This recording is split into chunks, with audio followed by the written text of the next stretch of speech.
Hello friend, ಎಲ್ಲರಿಗೆ ನಮಸ್ಕಾರ. Welcome to Arbuda wholesales Sinnanur. ಇವತ್ತು ಸ್ಪೆಷಲ್ ಆಗಿ ವಿಡಿಯೋ ಮಾಡಾಕತ್ತೀನಿ ನೋಡ್ರಿ. ನೀವು ಇಂಥವು ದಡಿ ಸೀರೆಗೆ, ಮೆತ್ತನ್ ಸೀರೆಗೆ ಇಂಥವು ನೋಡ್ರಿ ಎಲ್ಲ ಐಟಮ್ ಸಿಗುತ್ತೆ ನಮ್ಮ ಕಡೆ. ಮೆತ್ತನಾಗೆ ದಡಿ, ಕಾಟನು ಎಲ್ಲ ಸೀರೆ ಸಿಗುತ್ತೆ.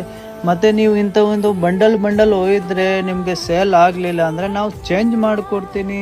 20 ದಿವಸ ಟೈಮ್ ಇರುತ್ತೆ. ಅದ್ರಾಗ ಒಳಗೆ ನೀವು ತಂದು ಬೇರೆ ಐಟಮ್ ಒಯ್ಬೋದು. ಇಂಥವೆಲ್ಲ ಐಟಮ್ ಎಂಥವು ಸೇಲ್ ಆಗುತ್ತೆ ಅಂಥವು ಒಯ್ಬೋದು. ಅಲ್ಲಿ ಹೋಲ್ಸೇಲ್ ಇರುತ್ತೆ, ಏಕ್ದಮ್ ಸಸ್ತಾ ರೇಟು, ಸೂರತ್ ರೇಟು. ನಾವು 10 ರೂಪಾಯಿ 5 ರೂಪಾಯಿ ಮೇಲೆ ವ್ಯಾಪಾರ ಮಾಡ್ತೀನಿ ನೋಡಿರಿ. ಇಂಥವು ಬಂಡಲ್ ಒಯ್ಯೋರಿಗೆ ಏಕ್ದಮ್ ಸ್ಪೆಷಲ್ ಆಗೈತಿ. ನೀವು ತಗೊಂಡು ಹೋದರೆ ಸೇಲ್ ಆಗಲಿಲ್ಲ ಅಂದರೆ ಚೇಂಜ್ ಮಾಡಿಕೊಡ್ತೀನಿ ನೋಡಿರಿ. ಏಕ್ದಮ್ ದಡಿ ಸೀರೆ ಹೋಲ್ಸೇಲ್ ರೇಟ್, ಏಕ್ದಮ್ ಸಸ್ತಾ ರೇಟಾಗಿ ಕೊಡ್ತೀನಿ. ಏಕ್ದಮ್ ಅಂದರೆ ಪೂರಾ ಸಸ್ತಾ ರೇಟ್, ಸೂರತ್ ರೇಟ್. ನಿಮಗೆ ಇಂಥವು ರೇಟ್ ಎಲ್ಲಿಂದ ಸಿಗಲ್ಲ, ನಾವು ಕೊಡ್ತೀನಿ. ಜಲ್ದಿ ನಮ್ಮ ಅಂಗಡಿ ವಿಸಿಟ್ ಮಾಡಿರಿ ನೀವು. ಅರ್ಬುದ ಹೋಲ್ಸೇಲ್ಸ್ ಸಿನ್ನನೂರು. ಇಂಥವು ನೋಡಿರಿ, ಒಂದು ಪೀಸ್ ತೋರಿಸ್ತೀನಿ ನಿಮಗೆ. ನೋಡಿರಿ ಈ ಥರ ಏಕ್ದಮ್ ಚಲೋ